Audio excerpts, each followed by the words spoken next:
Hello friends, কেমন আছো তোমরা? আশা করছি তোমরা অনেক ভালো আছো, সুস্থ আছো। আমিও ভালো আছি। সকালবেলায় দেখো উঠেই শুরু হয়ে গেছে সংসারের কাজবাজ। না কথাটা সকালবেলায় উঠেই না, সকালবেলার ওঠার পরেও আরও অনেক কাজ থাকে, সেগুলোও হয়ে গেছে।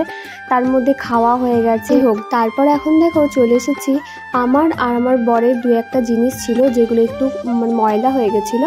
না ময়লা ঠিক না, আসলে আমি কয়েকদিন একটু বাজার দিয়ে গেছিলাম তো সেইগুলো বুঝতেই পারছো, বাইরে থেকে এলে না একটা ধুলোবালি এরকম ব্যাপার থাকে। আর ময়লা হোক বা না হোক কীরকম একটা অস্বস্তি লাগে, তাই না? তো সেই জন্য ভাবলাম যে একটু ধুয়ে দিই সকালবেলাতে, যেহেতু আর কোনো কাজ নেই আমার আপাতত। তো সেই জন্য বাকি টাইমটাতে এমনিতেই শুয়ে বসেই কাটাই। তো যাই হোক, দেখো আমার জামা প্যান্টগুলো ভালো করে মেলা হয়ে গেছে। আর এই যে এখন ফাইনাল তার রেজাল্ট। তো এখানে আমারই বেশি আছে, বরের কম আছে, ওর জাস্ট শুধু একটু হাফ প্যান্ট। খাওয়া সব কমপ্লিট। আর আজকে একটু তাড়াতাড়ি স্নান করে নিয়েছি, কারণ অন্যান্য দিন তো আমি 1টা-1:30টার সময় স্নান করতে যাই অনেকটা দেরি করে। তো আজকে একটু তাড়াতাড়ি করেছি, যেহেতু মাথায় শ্যাম্পু দিলাম সেজন্য। কারণ যেদিন আমি মাথায় স্নান করি না, সেদিন একটু তাড়াতাড়ি করি, কারণ চুলটা শুকানোর একটা ব্যাপার আছে। কারণ আমার তো একটুতেই ঠান্ডা লেগে যায়, তোমরা অনেকেই জানো। আর হ্যাঁ গাইস, তোমাদেরকে একটা জিনিস দেখায়। এই দেখো, আমি আজকে সিঁদুর দিয়ে টিপ পরেছি। তো কখনো পরি না সেইভাবে, তো আজকে মনে হলো যে সিঁদুর দিয়ে একটু টিপ পরি। কেমন লাগছে আমাকে সিঁদুর দিয়ে টিপ পরে অবশ্যই কমেন্ট করে জানাবে। তো চলো, এখন যেই তখন কাপড়গুলো ধুয়ে রেখা হয়েছিল আর কি, ছাদে মিলতে দেওয়া ছিল, তো ওগুলো এখন শুকিয়ে গেছে। তো চলো ওগুলোই নিয়ে আসি ছাদ থেকে। মনে হচ্ছে না এ মা, এই তো জাস্ট মিলে দিয়ে গেল, এখনই শুকিয়ে গেল। আর হ্যাঁ, ভিডিও করতে গেলে না অনেক কিছুই করতে হয়। এই যে তোমরা দেখি বুঝলে মনে হচ্ছে যে এইটুকু সময়, না এটা মোটেও এইটুকু সময় না, এর মাঝে অনেক কিছু হয়ে গেল, অনেকটা সময় পেরিয়ে গেল, সেটা আর না ক্যামেরার মধ্যে ধরা হয় না। তো অনেক কিছুই আছে যেগুলো ক্যামেরার বন্দি করা যায় না, ক্যামেরার বাইরেও অনেক কাজ থাকে বা অনেক কিছু হয়ে যায়। সব কিছুই যদি শেয়ার করা হতো তাহলে আর কি বলবো, জীবনটা হয়তো একটু অন্যরকম হতো, তাই না? তো দেখো, তারপর ওই যেগুলো শুকিয়েছে ওগুলো সব তুলে নিয়ে চলে এলাম। তো পরে একটু গোছাবো, কারণ এখন চলে এসেছি এখন রান্নাঘরে। আর আজকে হচ্ছে চিকেন, আর চিকেনটা রান্না করছি আমি। আর আমি যখন চিকেন রান্না করি, আমার বড় আমার সাথে হেল্প করে, আমরা দুজনাই করি।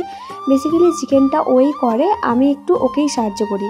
আজকে হয়েছে কি, আমি রান্না করছি আর ও কিন্তু একবার এসে দেখে যাচ্ছে যে কেমন হয়েছে না হয়েছে, কারণ ও যেহেতু আমার পার্টনার, সব বিষয়ে ফোড়ন না দিলে হয় না। তবে এই যে দেখতে পাচ্ছ কেমন উকি মেরে চলে গেল, কারণ হচ্ছে ও দেখলো যে আমি ক্যামেরাটা অন আছে, আর ও না ক্যামেরার সামনে আসতে একটু লজ্জা পায়, জানো তো। হ্যাঁ, ফুল সাপোর্ট করে, এটা না যে ও আমাকে বারণ করে সেটা না, কিন্তু ও একটু নিজের লজ্জা পায়। তবে হ্যাঁ, অতটাও যে খুব লজ্জা পায় সেটা না, তবে একটু পায় আর কি। আর এই যে দেখো আমার হাতের চিকেনটা, জানো তো রাঁধতে না আমার না ভীষণ খেতে ইচ্ছা করে।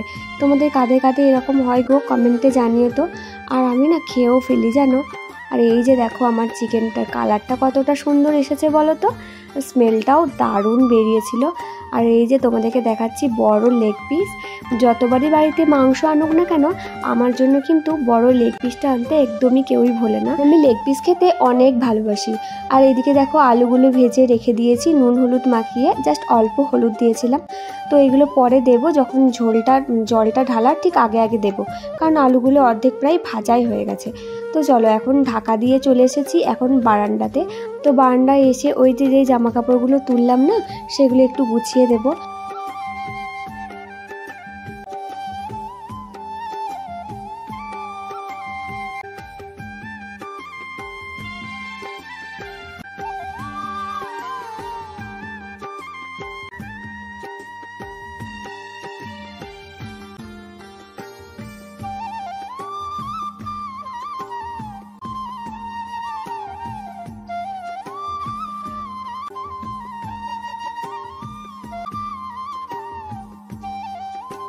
তো খাওয়া দাওয়া করে টানা ঘুম দিয়েছি। আর এই যে দেখো এখন সেজেগুজে কোথায় এসেছি বলো তো।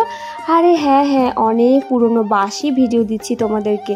হ্যাঁ, আমাদের এখানে যে জগদ্ধাত্রী পুজো হচ্ছিলো, এটা তারই একটা ভিডিও ক্লিপ। ফালতু গ্যালারির মধ্যে পড়েছিল, কেন ডিলিট করে দেবো বলো তো? এত কষ্ট করে তুলেছি, তোমাদের সঙ্গে শেয়ার করবো বলে কেন এটা ডিলিট করে দেবো, তাই না? তো আমি ভাবলাম কি যে তোমাদের সঙ্গে এটা শেয়ার করিয়ে দিই। যাই হোক, দেখো সেদিন জগদ্ধাত্রী পুজো এখানে না ফাংশন হচ্ছিল, আর খুব ভালো লেগেছিল আমার জন্য, আর প্রচুর লোকজনও হয়েছিল। স্টেজটা কত সুন্দর সাজিয়েছে বলো তো, খুবই সুন্দর। তবে জানো তো আমার এইসব ফাংশন দেখতে ভীষণ ভালো লাগে। হ্যাঁ, শুধুমাত্র ফাংশনে না, আমার কিন্তু সাংস্কৃতিক অনুষ্ঠান ওগুলোও দেখতে ভীষণ ভালো লাগে। যাই হোক, অনেক তো বকর বকর করে ফেললাম, তোমাদেরকে তো অবশ্যই শোনাবো। তোমরা কারা কারা আমার মতো ফাংশন দেখতে ভালোবাসো ওটা কিন্তু জানাতে একদমই ভুলো না। যাই হোক, আমাদের গ্রামে জগদ্ধাত্রী পুজোটা কিন্তু অনেক ভালো করে অনেক বড় করে হয়। এ বিষয়ে তোমাদেরকে একটু ভিডিও দিয়েইছি, যারা দেখোনি তারা অবশ্যই দেখে নিও। জোর থেকেও যখন বিসর্জন হয় সেটা কিন্তু দারুণভাবে হয়। তো প্রশাসনের সেই ভিডিওটাও আমি তোমাদের সঙ্গে শেয়ার করেছি, তোমরা যারা যারা দেখোনি তারা অবশ্যই দেখে নিও। আর এই ভিডিওর ডেসক্রিপশনেও আমি লিঙ্কটা দিয়ে দেবো, চাইলে তোমরা ওখান থেকেও দেখে নিতে পারো। যাই হোক, চলো অনেক তো বকর বকর করে ফেললাম, এবার তোমরা মন দিয়ে গান শোনো। না, গানটা আমি করব না, গানটা হবে আর কি ফাংশানেই হয়েছে, তো ওটা তোমাদের সঙ্গে শেয়ার করব। আর হ্যাঁ, নতুন বন্ধুরা যারা আমার ভিডিওটিকে প্রথম দেখছো অথচ চ্যানেলটি সাবস্ক্রাইব করোনি, তারা অবশ্যই আমার চ্যানেলটি সাবস্ক্রাইব করে দিও। তো চলো, অনেক কথা বলে ফেললাম, আর কথা বাড়াবো না, তো তোমরা ভিডিওটা পুরোটা দেখতে থাকো।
সবাই এত চুপচাপ, এত সিরিয়াস সবাই, একটু হাতে